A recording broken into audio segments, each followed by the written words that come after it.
Regional performing arts in America are facing a full-blown crisis. A powder keg of changing consumer behavior, demographics, and economics began brewing a decade ago, until the pandemic lit the fuse. Add recent government funding cuts, financially strapped donors, and a huge increase in national Broadway tours sucking dollars out of local pockets. The combined threat to regional theater, ballet, symphony, and opera is growing by existential proportions. And if we lose them, they could be gone forever. But with all the other crises facing our country today, how do we get people to care about it? And how do those organizations evolve in their strategy, operations, and marketing to not only survive, but ultimately grow? In short, how do we keep performing arts alive in America? Those are the big questions I tackled with my guest today, Chantell Ghosh, the Chief Marketing Officer of the Miami City Ballet, one of the largest and most respected regional performing arts companies in the country. Despite Miami's expanding, diverse, and increasingly wealthy population and a steady run of double-digit revenue growth, Chantell's organization still has a big uphill climb. We talked about the myriad challenges facing regional arts organizations, some external and others self-inflicted, and how these groups need to change by balancing artistic risk-taking with more disciplined business principles. We also talked about our favorite 80s movies, our go-to wedding gift, and lots more. So thanks for joining this artful discussion with Chantell Ghosh and me, the dumbest guy in the room.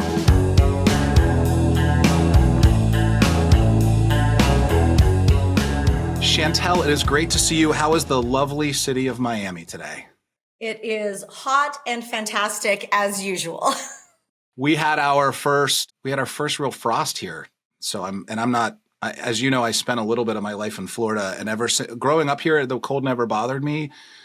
Moving away and realizing that everyone's not freezing this time of year, particularly January, it's a little harder for me to swallow. So I'm very jealous of your time in Miami. Yeah, as a Canadian now living in Florida, and I think I'm so tough. Like, what is everyone complaining about? And every now and then I'll go, as I go back to visit family or I'm in a cold place, and I'm like, why is my knee hurting? And I realize I probably should hand in my Canada card. Like, they're like, you're not tough enough anymore.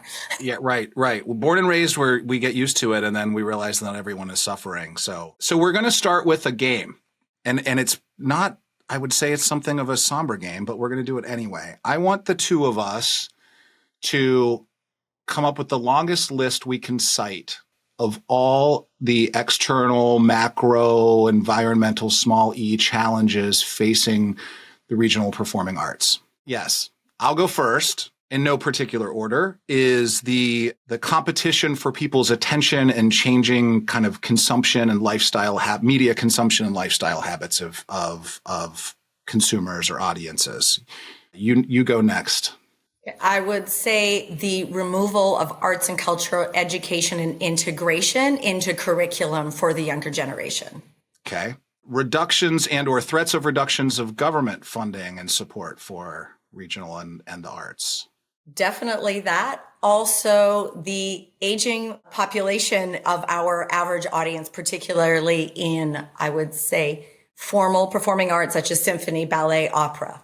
Maybe a little bit more of a problem, as you also know, I'm on the board of our regional musical theater company here in Pittsburgh, and so my I wouldn't say my expertise, I'd say my perspective is a little bit more in that realm. But significant rising costs of labor, facilities, materials for things like stagecraft, maybe a little bit bigger of a problem in musical theater, but probably also a problem in the ballet. Absolutely. Inflation in community writ large. Miami is not a cheap place to live. We've had an immigration of folks from the Northeast, particularly at that higher income level, and it's pushed everything up. And how do you support a regional arts organization when everything is more expensive where you are and you're not just here to do a 3-day event?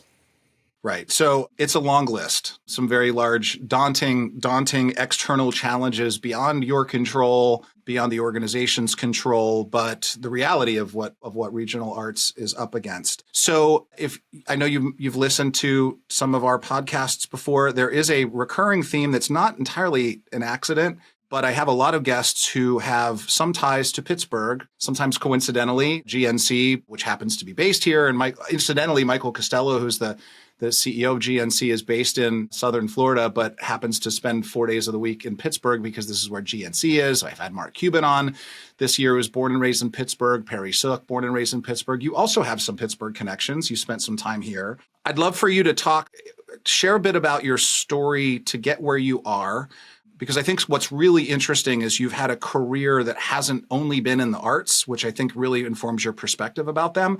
But talk a little bit about sort of the backstory of Chantell. And I think what would be interesting to hear, maybe you weave it into the story or we get to it at the end, is having come from a market like Pittsburgh to a market like Miami, what are some of the bigger differences, good, bad, or otherwise, that you've seen in the regional arts in those two places? But start with the Chantell bio for a minute.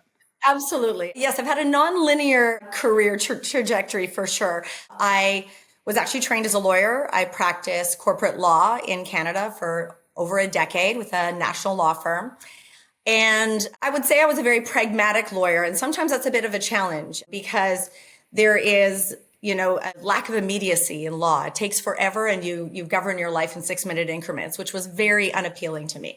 But I really did love the idea of solving, undoing the puzzle, unraveling the Gordian knot of what a challenge is. And I do think that all of my career steps since then have been about that, have been about storytelling and solving a puzzle. So worked in communications, worked in marketing, moved to the US, moved to Pittsburgh, worked for an energy company in communications and marketing, and then with the Pittsburgh Ballet Theater, which actually arose because I had worked out a big sponsorship deal between the energy company I was working with and the ballet, and they were like, could you please come be on our side now? So worked with Pittsburgh Ballet Theater. And one thing I loved about Pittsburgh in particular is that there was a lot of grit and hustle. There was a lot of figure it out, which definitely plays a large part in working for nonprofits and nonprofit arts organizations, is having to figure a lot of stuff out with constrained resources, not enough people, not enough money, and still figure it out. And Pittsburgh really, when we first moved there, it was the first year that the population increased rather than decreased. So I took responsibility for that. I moved there with my 5 kids. I was like, that was us. We made the population bigger.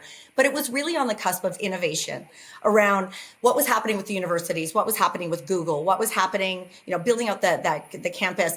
And it was really interesting to see how this went parallel with the growth and I would say the thriving and the change in the arts, the arts and culture, feelings in Pittsburgh and what was going on with, and I always think Pittsburgh has an incredible arts and culture history, but faces the same challenges that, we do elsewhere. So, moving through, I was that was the CEO of a performing arts center in Canada that then produced things on their way to Broadway, like Hadestown or Six. So really what I would consider big success stories, but still, guess what? Face challenges. And then when I came to Miami, being offered the opportunity to lead marketing and earned revenue for the largest performing arts organization in Florida. We are the largest employer of artists outside of Universal and Disney in Florida. So we are the 800-pound gorilla in the living room in Miami. We're celebrating our 40th year. And again, still facing some of those structural and practical challenges that I experienced in Pittsburgh and Edmonton and here. So, it's something, there's an ongoing theme about how performing arts organizations are doing, across borders, across cities, across regions. So when we think about marketing in the larger sense, and as you know, most of our guests here are in corporate America, right? So a marketer at McDonald's or Target or whomever else we've had over the years. And I want to get to the parallels of kind of the corporate marketing world and the nonprofit and arts marketing world in a minute. But, well, I'll start there actually. One of the things they tend to have in common is sort of this like pressure on sort of like what we'll call performance-based marketing, which is like sell more tickets, put a better product out there, very kind of short-term, not quite the 6-minute increments you were dealing with in the legal profession, but very much like this show, this week, this month, even this quarter. But if we step back if we think about marketing of, quote, the arts and not maybe an individual performance or production, I would argue that the arts do a poor job of marketing their purpose and their value, particularly regional arts, their value to the communities in which they reside. So we started with kind of the negative list of all the hardships facing it. Let's talk about why this is such an important, maybe people are like, well, why should I care about this? There's so many other problems going on in the world. Why do I care about whether or not regional arts are struggling? Let's answer that question. Why should people care more about it?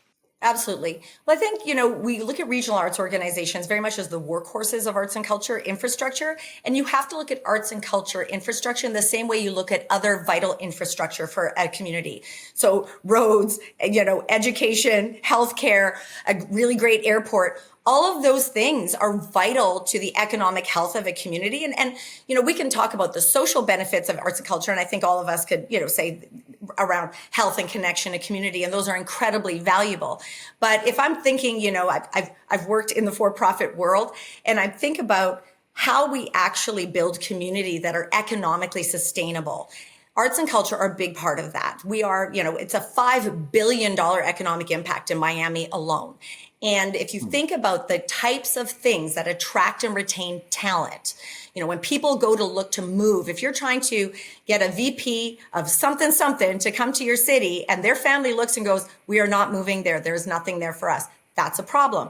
If you are trying to get foreign direct investment and head offices or regional offices to come to your community, they are looking at that overall infrastructure of what is there, what is there from a full infrastructure perspective that would justify, us investing there. If you are thinking about vital downtowns, and I think post-COVID, all of the problems we have around, urban cores from a safety standpoint, from a vibrancy standpoint, can be met with, arts and having activities and having people and having vibrancy and things going on that are in the hands of those arts and culture organizations lead to urban vitality, especially in urban core, that restaurants and pre and post show activities and just people on the streets. People on the streets create safety and vibrancy, and that make your hotels do well.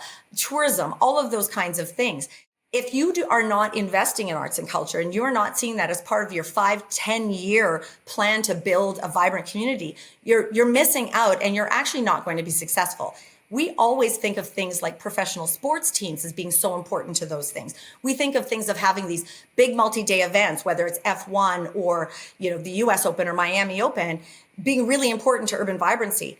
Well, think about those regional arts organizations as creating that 300 or 365 day a year, undercurrent of vibrancy and activity in community. All of our people work and live in community. The money that, we're out marketing tickets to buy those tickets. All of that money we take doesn't leave on a truck and trailer to the next stop on the tour. It stays in community. So, and we're providing all of those education programs in schools because nobody else is doing that. And we recognize that from a long tail survivability standpoint, we need to create cultural omnivores in that next generation so that they'll come in and be that next level of donors and next level of ticket buyers. We're doing all of that on an everyday basis. And that is lifting up the community from an economic standpoint. Yes, from a social standpoint, from a connection, from a mental and physical health standpoint, all of those things. And when you pull those out, if you were to pull out those regional arts organizations and they fail, you create a vacuum that is not going to be filled by one big, Broadway Across America show that shows up 4 times a year. It just won't.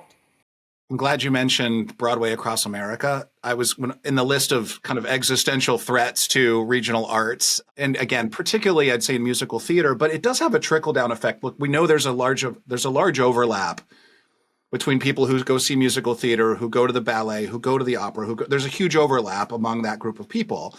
And that group of people has a finite amount of money to spend in the given year and an increasingly finite or decreasingly finite amount. And when as Broadway has faced its own challenges and realized that the most profitable thing Broadway can be doing is putting shows on tour, and they have so much power to own the IP of the best shows that are being created, which used to be more accessible to regional arts. Now Broadway Across America is sweeping through these cities. I think they're maybe doing 10 or 11 shows in Pittsburgh this year. And it's all the marquee titles because they have easier access to the IP. that is just that's another huge problem, draining dollars out of the market. And yes, it may be hitting the musical theater industry the most, but again, because it's the same people who might otherwise choose to go to a ballet, or so that's a whole nother problem, maybe not visible to most of the people that don't operate in the trade. Going back to kind of the differences between a market like Pittsburgh and Miami, there's the reason I sought you out to join this podcast, Chantell. I wanted to do an episode this season on the regional arts. I wrote a op-ed for the Pittsburgh Business Times last spring that got a ton of attention and quite a bit of like animosity, I guess I got from it as well. But it was sort of this, Pittsburgh, cities like Pittsburgh. I would also think of maybe a place like Cleveland that has benefited its arts organizations. We punch well above our weight in Pittsburgh, and it's almost entirely because of endowments that were created 100 years ago by Andrew Carnegie, the Carnegies, the Mellons, the Fricks, right? That endowed the arts and built fantastic facilities in the city, and we kind of just took that for granted for 100 years, and kind of rode that wave of foundation dollars. And the gist of what I'd written about was that our regional arts and regional arts around the country, but also particularly here, are facing this existential threat. And once we lose them, we may never get them back again, right? And so all those things you're talking about in terms of the societal benefits, the economic benefits, the attractiveness to bring people into your market, all of those things get lost if that disappears. I also did have a sidebar, and this was what drew probably most of the vitriol I got from people was essentially that if we spent a fraction of what we spend on government and other money to support sports teams in our markets on the arts would be fine. And if you looked at what our the regional arts organizations in Pittsburgh employ more people than our professional sports teams do in the aggregate. Like, duh, right? But the reason I sought you out is a lot of the challenges that, first of all, you remain one of the largest and most vibrant regional arts organizations in the country, not without all the challenges that everybody else is facing. And we can talk about some of the kind of realities of that in a minute. But you also have a lot of the things we talk about in Pittsburgh we have going against us, which is not a growing population, not a particularly diverse population, not a lot of like new wealth coming into the city. Miami has a lot of the what other regional organizations would die for in terms of growing population, diverse population, all those kinds of things, and you're still facing these same kinds of struggles, which might be discouraging for the rest of us. But how are you seeing those? You said earlier that you've got a group of people that are an aging audience base that's sort of aging out of the group. What are you seeing promising signs with younger audiences there? What's working with them?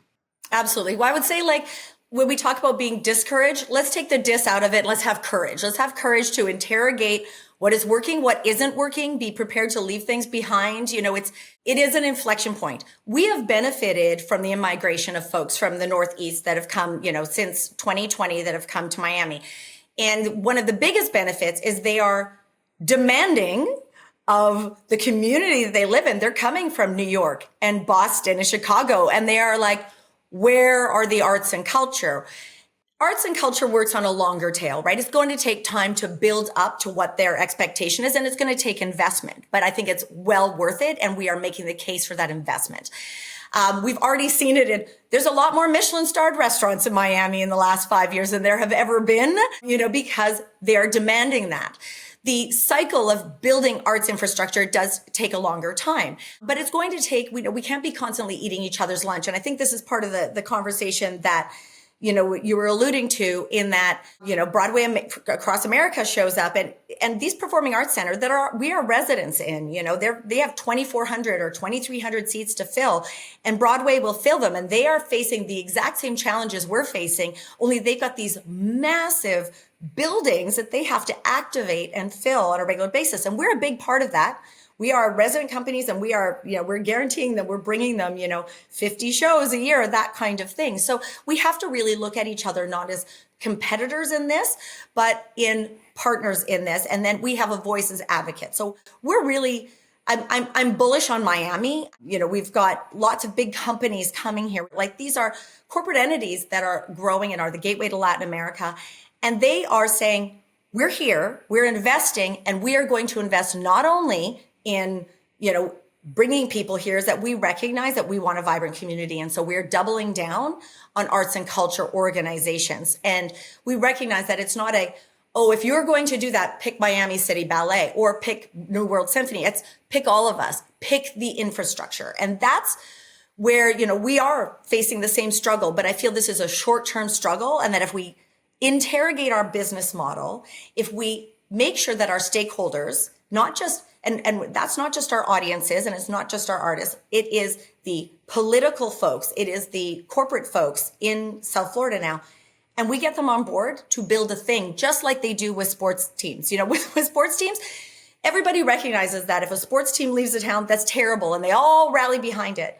If they took 1% of that, and this is where, when you look at the actual amount of funding that arts organizations receive, it is not even a rounding error on the budget, but it has such an outsized impact. And if we get business folks and the big taxpayers in our regions to say this is important, then that will happen. So we really need to create that political will, and that comes from putting on economic pressure. I mean, that's the reality of it. I think arts organizations have done themselves a disservice sometimes by saying, you need to support the arts because artists need to make a living, or you need to support the arts because art is important. I don't disagree with either one of those things. But if we say you need to support the arts because it makes a difference in your community and your economic viability, it makes a difference in whether or not this is a livable place that people want to be, invest, spend money and come to, that's a different story altogether. And you can get a much bigger swath of folks to support what you're doing then. And that's what we're focusing on. And that's the strategy we are doing. No, we recognize that's going to take a few years. We're turning a big ship around. And that's what, we're a cruise port. So I feel like that's the appropriate thing to do. Turn the ship around and figure out how do we build, but we can't do it alone. And it can't be done with the same arguments or stories we've been telling for the last several decades. So the story, that's what I want to focus on, the story now, and not necessarily the bigger picture story. You used the term, and I loved it, interrogating the business model. So let's get into that. Let's tie this back to things our corporate marketing guests and corporate brand guests can relate to. I would argue one of the challenges facing regional arts, and maybe more so than other, quote, nonprofits, is the terminology, is the vernacular of the word nonprofit, right? It insinuates that there's nothing these organizations can do to actually make money, or that they can't have profitable elements of their business. And you guys had consecutive years of revenue growth. A lot of that had to do with the products you were putting on stages. A lot of it had to do with the brilliance of your marketing. A lot of it had to do with some of the kind of environmental benefits that you have that some other communities don't. But where I see really strong parallels between your organization and the arts in general, and also the sort of corporate marketing universe, is this difference between sort of performance marketing and brand marketing. And you can CFOs love performance marketing because they feel like they can measure the return on the investment. If I spend $100,000 on a campaign that drives people to click on a thing that takes them to a web page and they buy tickets, I can absolutely measure sort of the lift that I got from those dollars that I spent. Brand marketing is much harder. It's very, very difficult to measure. We actually do a pretty good job of it here, but it's still, measuring people's improved opinions or attitudes about something. And where I would argue, and I think you and I've talked about this, and so I want you to expound on it from your perspective, is how do we educate boards and donors on the importance of investing in that larger brand story, while using those performance dollars to make sure the next show is profitable or that revenue grows on the next? How do you think about striking that balance and telling that story as a means of getting us out of these environmental challenges that we're in? Absolutely. I mean, when we look at that customer journey funnel, we are always so tempted to kind of go to the middle, go to the thing where we see the conversion. Like, Data nerds, we love dashboards, right? We love to be able to go say dollar in, $6 out, good. Dollar in, and maybe people looked at a billboard, bad. This idea that somehow that you're constantly making these trade-offs, which we all do, whether you're for profit, not for profit. And I do agree that the idea of being nonprofit just has to go out the window because we're all looking at the same challenges, right? We're looking at a funnel. We're looking at constrained resources. We're looking, when I was working for an airline, I had expiring inventory in terms of airline seats. I'm working for a ballet. I have expiring inventory in terms of when the show is over. It's not wine. It doesn't get better with age. It's gone. It has zero value once the show is over. So we are more alike than we're different in terms of trying to maximize that return on investment. And I would say that with arts organizations, it is even harder because if we know that we've got to fill that 2,400 seat house 5 times in a weekend, or 4 times in a weekend, and I've only got this amount of money to spend, I'm going to put it into the thing where I can see the output, right? I can see the ticket being sold.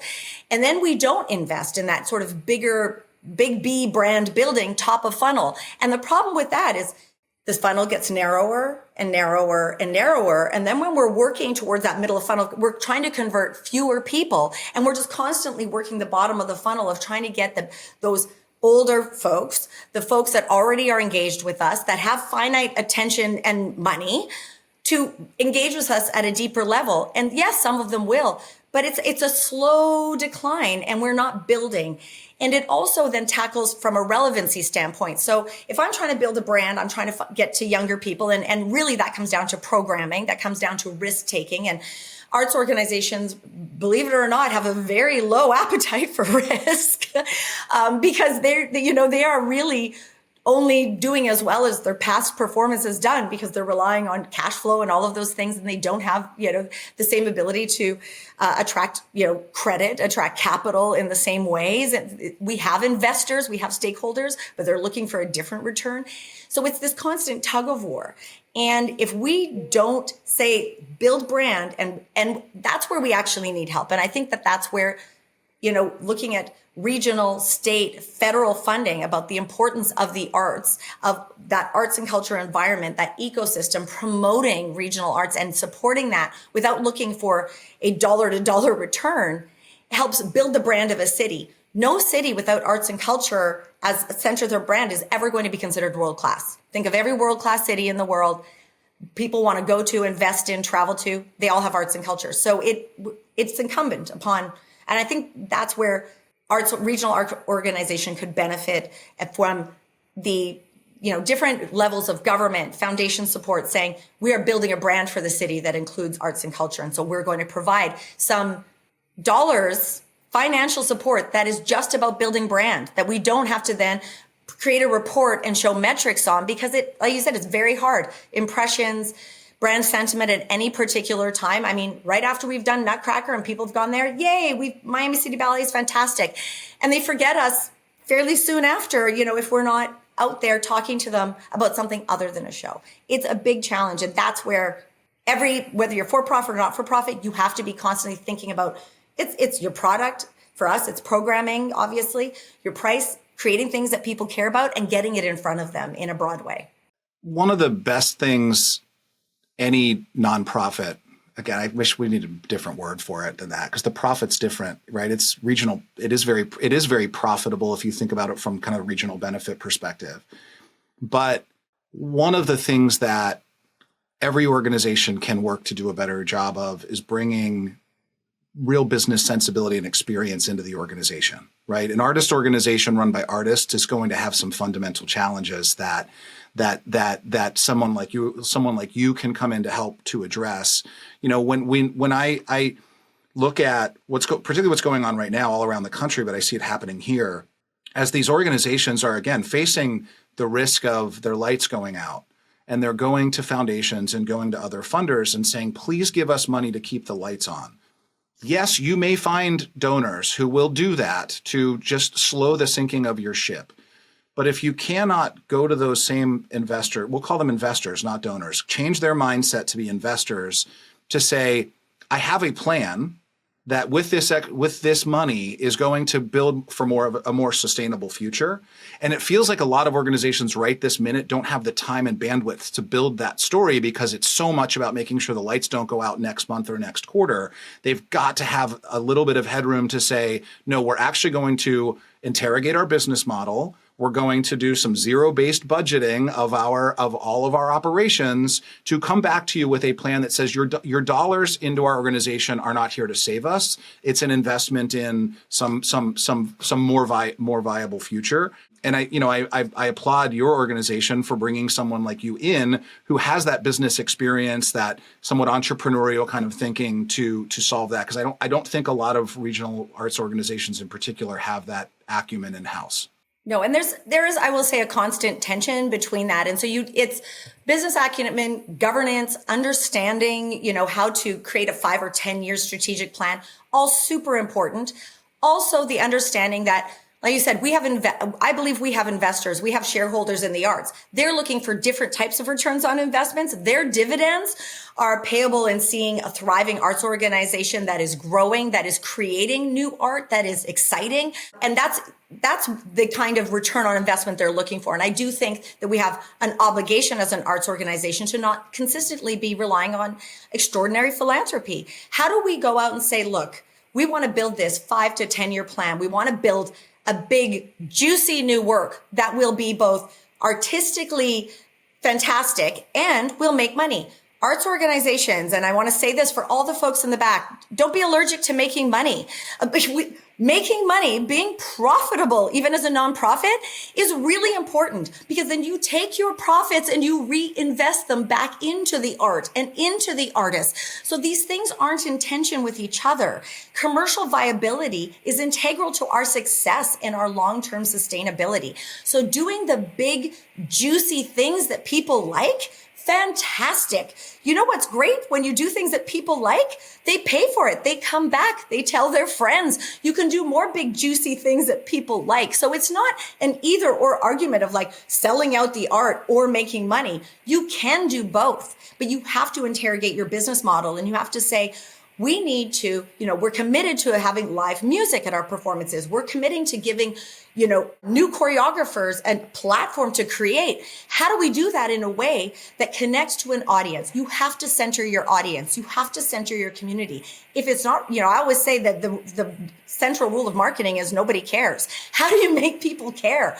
And you have to build bridges from the artist and the art form to the audience. And if you're not prepared to build those bridges, then you are choosing to suffer and die. And, the starving, suffering artist, I know is a cliche and a trope, but if you aren't choosing to fill the cup of your audience and your community and find ways to build bridges to the people you serve, you will not be financially successful. And I would argue you will not be artistically successful because you are creating art then that is just for yourself, not for the world. And that's not what we should be doing.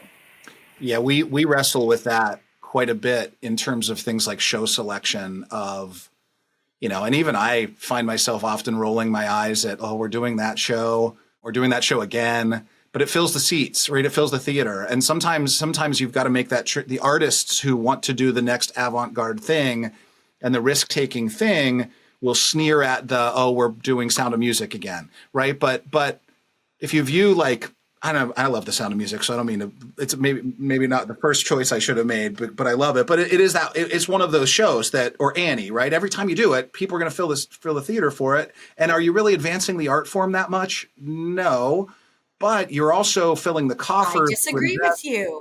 Okay, so disagree with that. Maybe you are, but where I was going with it, and hold that thought, I'll let you fight back. But I'm going to disagree with you. Yes. But you are advancing it in as much as if that's filling the coffers to allow you to invest in two ways. One, maybe you're able to promote that avant-garde show you have coming up later and you've got a large audience in the theater to get to see the thing in the playbill or whatever, it helps. But also you're generating the revenue to fund that more avant-garde R&D, we would even call it in the corporate world. So, okay. So how are Annie and Sound of Music advancing the art form? Oh, and Mamma Mia and all of those things. So I just want to remind everyone that the return rate for first-time attendees at most arts, any sort of arts performance, is 5 to 10%. That I think that's abysmal, quite frankly. If you get 100 people coming to something for the first time and only 5 are willing to come back, what are you doing? What are you doing? Are we creating art for 5% of the people? Maybe sometimes we are, but to me, that is not a winning approach, obviously. So if we can create big, juicy works that bring in a bunch of people for the first time, and maybe 10% of them are willing to come back to come to the other thing, we are creating our own audiences. But we shouldn't only be looking to feed that 5 or 10% of people's cup. The idea of art is to fill people's cups, whether that is, we're solving a problem for them. We're creating a moment of community connection, of joy. When we say somebody enjoys something, we are creating joy in them. That is our job. That is our job, is to create joy in people. Maybe to create a conversation for them, maybe to challenge them, which, there's room in a full panorama of the arts. But it fills the seats because people want to experience joy.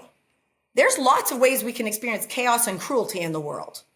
They want to experience joy, and we are giving that to them. And if we downplay that, or we suggest that that's selling out, I think we are disrespecting our audiences and we're disrespecting art.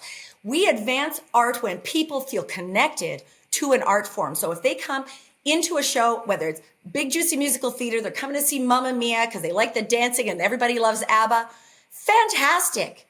And maybe 10% of them come back to something else, fantastic. But not only are we providing that financial lift to do all of the other things we want to do, we are giving 2,000 people an opportunity to experience joy, and we did that for them. And we should be incredibly proud. Never be embarrassed about your winners. Invest in winners. Invest in everything, but the winners allow you to create joy for a much bigger group of people. And we have to stop thinking that that we're trying to keep art a secret except for the most understanding people. Art's already a secret. Let's broadcast it in a big way, create joy, and be proud of that. We shouldn't be judging people for what gives them joy. We should just be proud that we have pulled the lever to do that. So that is my welcome to my, rant on the soapbox. That's a hell of a TED Talk. I'm not going to say I stand corrected because I don't disagree. And that it wasn't necessarily my point that it's not quote. I would say in the eyes of people who are creators, they don't view those things as quote advancing the art form, but they're also not taking that next step that you are, that it's what's connecting people to the art form in the first place, and whatever that takes to get them in the door and keep them coming back. And then you can slowly, organically expose them to new and greater things, and that advances it. That's awesome. One last topic that maybe you have to tread lightly on as it relates to your own organization. But one thing I see in a lot of nonprofit organizations, so I don't think it's exclusive to the arts, is the challenge of, look, the boards have a lot of sway over the decisions that are made. One of the things that I've noticed to be almost universally true on every nonprofit board I've been on, and I'll be 50 in a month, right? And on most of the boards that I'm on, I'm definitely in the lower quartile of youngest people, like the youngest quartile of people. Boards, and some of it's just very endemic, right? So the people who have time to serve on boards generally are at a different life stage later in their careers. The people with the most influence on boards tend to be, quite frankly, the people who've written the largest checks. And you know what? I can't argue with that. Like, you've put your money where your mouth is, and you get to have an outsized voice in this room. Whereas, people earlier in their careers. And so you have this like fundamental, like, innovator's dilemma within the board organization, because you've got, maybe you want to bring younger people onto the board who don't have time. When they do join the board, they don't quite have the same loud voices as the people who are at those different life stages. And it stifles a lot of creative thinking. It does stifle, I don't even want to call it risk taking. There's just sort of a mindset of, this is the way we've always done it. And I always say in our company, that's the way it's always been done is never the right answer to any question ever, right? But there's a lot of that kind of inertia in boards. How do we create more? How do we attract younger people? How do we make to the board, not just to the venues, but to get their voice in the boardroom, and to make sure that their voice carries appropriate weight when you're facing these other like endemic challenges with that? Yeah, I think what you've said is correct. Who's on these boards is really a function of time, desire, and finances, right? Often there's board dues that are quite, they can be quite Significant. prohibitive, quite Yes. significant, quite prohibitive if you are a mid-level professional raising a family and trying to save for Correct. the kids' college, right? Desire, someone who's actually interested in the arts or the specific art form, and time, because there is a time commitment. And so often you do get folks that they're in either their second act or they're retired and they have the time. And we're incredibly obviously grateful for their investment of their time, connections, money, opinions, expertise, all of those things. I think that, and I've served on those boards and I've reported to those boards. And, in the best circumstances, what you end up with a board who is naturally curious and understanding that they don't represent the audience that we are trying to build. And they are open to finding ways to incorporate either through different committees or different activations or ad hoc, like sort of ex officio type of board members who maybe don't have to have the same financial investment or time investment, but come in for a specific thing around technology or around marketing or around outreach in specific communities. But I do think a lot of times it falls on the staff. We are constantly having to ensure that our staff reflects the community, that we are bringing voices into the staff that are younger, more diverse, more challenging. When I was interviewed for this role, I was asked, what makes you passionate about ballet? And I said nothing, which, and here I am with the job. I said, I'm not passionate about ballet specifically. I am passionate about the arts. I'm passionate about I am a cultural omnivore and I recognize the role that we play in community. And I'm passionate about marketing and telling the story. You have 150 people in this building that will have forgotten more about ballet than I will ever know. You don't need more of them. You need more people who will reach out. And so now as we've been building our team, both, on the marketing team and development and within that administrative sort of section of the ballet, it's really about bringing those voices in. And then again, challenging our board, when they say, I don't know why we're doing this. And I'm like, or I never got fed this campaign. I'm like, cause you're not my target. You are not my target. By the way, I already have you. Like, I'm not trying to get you. I'm trying to get these. So when you start to explain that, and a lot of these are smart people. We talk about data. I have a deck that I share at every senior leadership team meeting, at every board meeting, and I talk about data. I talk about where we're making inroads. I talk about why we chose an influencer or why we partnered with a specific partner, because I'm like, these people are the people we're trying to get. So part of it is the staff kind of has to educate and share information with the board, and we have to be prepared to say, this is what we need and this is why. But as a rule, the board they're benevolent, right? They're benevolent. They're there sharing their time and treasure and their talent. So if we can share with them what we need, most of the time we will get it. And if we say we need more young folks involved, we need more people from a different community. I've been very lucky as I've had a board chair who's gone out to find those people. He's like, how do we get more of these people involved? And how do we make it so that it's easy for them to be involved in a way that makes sense for them in their stage of life? So, but you have to challenge it, and you have to have board leadership, because the boards are big, obviously. So your key folks, there's always certain people that pull a lot of the oars on the board. They have to be willing to hear the story that doesn't necessarily align with their personal view. If they look at a marketing campaign and they're like, I don't know why you use this music, or why did you do that? And we're like, because it works. And they go, oh, okay. Didn't appeal to me, but I guess that wasn't for me. But it is a challenge, and and boards have to be prepared to be curious about what they don't know. Just like as marketers, we have to be curious about what we don't know. And that's how then we attract young people. And then we can inform things like programming decisions and say, I'm not an artistic director, but I will tell you, these types of works build bridges to new audiences. These types of works are really for our stalwart, we know you love them. There's only so many of you. So really creating that balance between the business and the art form. As I was listening to you talk, it occurs to me that one of the biggest difference between kind of corporate boards and nonprofit boards is the nonprofit boards are the people who write the checks and can write the checks.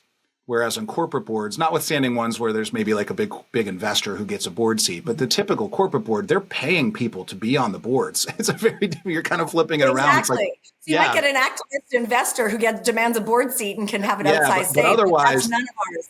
Otherwise those companies understand how beneficial a rock star board can be, and they go out and they pay for it, which is a complete opposite of what we see in the nonprofit realm. Well, when I I knew I wanted to do an episode about the regional arts. Sometimes I go into these kind of knowing what the story is going to be at. When I write the intro, I do at the beginning, or when we name the episode or whatever, I kind of know going in what it's going to be. And this one, I think, has evolved for me to like, it's really about how nonprofit organizations, particularly regional art organizations, can think about themselves more like businesses and not nonprofits. I think that's the big theme here. And look, your passion about that and your experience with that just like shine through so much. So I'm thrilled that you joined us for this. All right, we've talked about all the heavy, hard, difficult, but exciting and ambitious things together. Let's get to the trite and wrap up with the handful of poll questions I like to ask our guests before we part ways. Start with number one.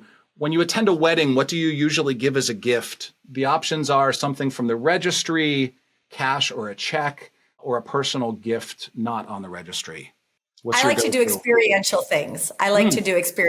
So if I know they're going on a honeymoon trip somewhere, like maybe find a restaurant that I think is spectacular and experience like a cooking class that I think they'd like to do. If I know the couple really well, you know, I'm not sending them they're afraid of heights and I'm sending them hiking in Machu Picchu. Like we're not going to do that. So that's generally it. If I don't know them as well, I go to the registry. Like people have told you what they want and need. Give them that. So Tara and I, we mail it in. Like we just do generally almost always do cash or a check. Although it's sort of a life stage thing too, right? Like now our friends' kids are starting to get married and stuff like that. So it's just money.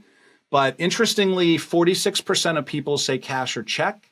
34% say something from the registry, and 10% you're in the 10% bucket of sort of something 10%. Personal. No, kudos to you. I mean, that extra level of thoughtfulness is very cool. I think we're just kind of lazy about it. Number two, which of the following 80s movies is your favorite? Limited choice. Back to the Future, The Breakfast Club, Raiders of the Lost Ark, and Stand By Me. That's kind of a hodgepodge. I'm going to go with Breakfast Club. I mean, I'm a Gen Xer and I love Molly Ringwald. It's my favorite redhead. But I also think that, again, it speaks to the idea of connection, community. Everybody has a story and you have to get to the story. I didn't even have to think about this one for a second. I'm all in on The Breakfast Club. I do love Back to the Future. Actually, Raiders of the Lost Ark was the number one choice. But there's no bad choices there. No, there's no bad choices. What's actually the bad choice is that 12% of respondents haven't seen any of those movies, which is sacrilege. That's sad. Yeah, we need let to alone start having seen all of them like I think we both have. So multiple times. Shame on you, 12%. How superstitious would you say you are? I mean, I'm a Scorpio, so we're kind of. I'm a Scorpio too. I would say I'm pretty. Oh, there we go. Yeah. I would say I'm pretty superstitious. I also live in a house of rabid sports fans who are super superstitious. You know, I've got a husband who's a Jays fan. I got a son named after Joe Carter. You can imagine like how excited we are when it's with baseball season. And I'm an Edmonton Oilers fan, so I'm also a heartbroken superstitious person right now. But I think that I think it's part of us wanting to explain things that are unexplainable. So, or to feel like we have influence over things we have zero influence over. Yeah. Yeah. You know, like, it's just like, I want to feel I have some modicum of control over something that's totally random. So 55% of people at least say they're not at all superstitious. So over half. I find that hard to believe that there aren't certain areas of things. Like I'm in the, so 40%, there only 5% say, quote, very superstitious. So that's actually a smaller group than I would have expected. I'd say I'm in the somewhat, I'm pretty much only superstitious when it comes to sports. Like which terrible towel I have for the Steeler game, or when I play golf, I'm kind of superstitious about the number on my golf ball. Like, I don't know why. There's probably no reason why I should be, but I've convinced myself that I am. But I'm not like... It comes to ritual, right? It's the idea of rituals give us, you know, when we prepare for public speaking or when we're preparing for something or packing for a trip, ritual gives us a sense of control. So I think it comes down to that. Yeah. Although like one thing I've noticed is how often I'm booking a flight and a seat in the 13th row is available when all the other seats aren't. So there's clearly superstitious people out there, and I probably sit in row 13 half of my flights for that reason. And on a lot of planes, row 13 is an exit row. So, you know. Yeah, right. Well, yeah, it depends on the flight. Yes. What was the first news/media you consumed this morning when you woke up? What was the first? Was it your options are social media, email, television, radio, and online publication, other? Oh, social media. Social media. Yeah. Facebook. I think me too. Where does Wordle fit? Wordle's kind of not really a choice. Yeah, it's kind of although I didn't do that first. I probably looked at Facebook first because I saw notifications on my phone. Exactly. It's, it's the Pavlovian thing. There's a notification. I have to look. 33%, a third of respondents said an online publication, meaning I'm assuming a newspaper site or whatever, like they go to the news first. Oh, very smart people. So maybe we're not as smart. Maybe we're No, I think I disagree completely. Like, because there's 99% of what they went to was not good news, right? So like there's not, television is second. So people turn the TV on before they turn on. I'm sure there's a lot of big time age skews in this data if we cut it by age, but social media was third. I'm with you on the social media. Last but not least, and I'm not going to give you the answer choices. So thinking back to your time in our lovely city of Pittsburgh, I always bring it back to Pittsburgh. What food do you consider to be the most emblematic of Pittsburgh when you think back? Oh, well, I mean, I have to go with the Primanti sandwich stuffed with French fries. Though I have to say, I tried. I feel I'm an honorary Yinzer. I understand the Pittsburgh parking chair, the Pittsburgh left. I understand all of it. I do not understand the Primanti sandwich. The first time I had it was, we just moved there. I went and had it. I was like, no. Then I was like, maybe it needs to be 2 a.m. after a night out. Tried that. No. But I will say that it's, it holds a place in my heart because it's emblematic of Pittsburgh. Yeah, I mean, the way the question was phrased is not what's your favorite food of Pittsburgh, but what's the most emblematic. It's got to be the Primanti Brothers sandwich. And that is the pretty overwhelmingly big See, everybody knows. I think salads with fries on them. If I ask my wife, who's also she's from Minneapolis and a convert to Pittsburgh, I think she would have probably gone with the salad with the fries. We just like fries. I remember the first time I got that, and also the salad I ordered for myself was it came in the catering bowl size. I was like, just for me? Like, what madness is this? Yes. And because I'm from Alberta and Edmonton, where we have a large Ukrainian and Polish population, I really connected with pierogies in Pittsburgh, but that's because I really love pierogies. I don't think they're as emblematic other than the pierogi race at the Pirates game. Like, I feel like if you have pierogies running the bases, it's pretty emblematic. We're rattling off the greatest hits because pierogies is third on the list. See, definitely honorary Yinzer. Eaton Park Smiley Cookies is on that list. Oh, yes. Yeah. So, all right. That was super fun. We made it all this way without me mentioning how we met, which was incredibly serendipitously in France, of all places. Yes, as you do. And then immediately figured out all these crazy things we had in common, our interest in the arts and our ties to Pittsburgh and lots of other things, people we knew in common. But when I was putting together kind of my wish list of things to talk about in this episode or this season and wanting to talk about regional arts, you were my first call because just your perspective, I think the contrast between your market and lots of others, but also you coming into it from outside of the arts into the arts is just really fascinating. And I think more arts organizations could benefit from bringing more business acumen into their leadership. So kudos to your board and your leadership for making that decision. Loved having you. Love to do it. Maybe we check back in a year or two to see if any of this stuff is improving. And in the meantime, if you make it back to Pittsburgh, please let me know, and I will do the same if I'm in Miami. Absolutely. Thank you so much. Thrilled to be involved. And and I'm hungry talking about all of the Pittsburgh food. All right. Thanks, Chantell.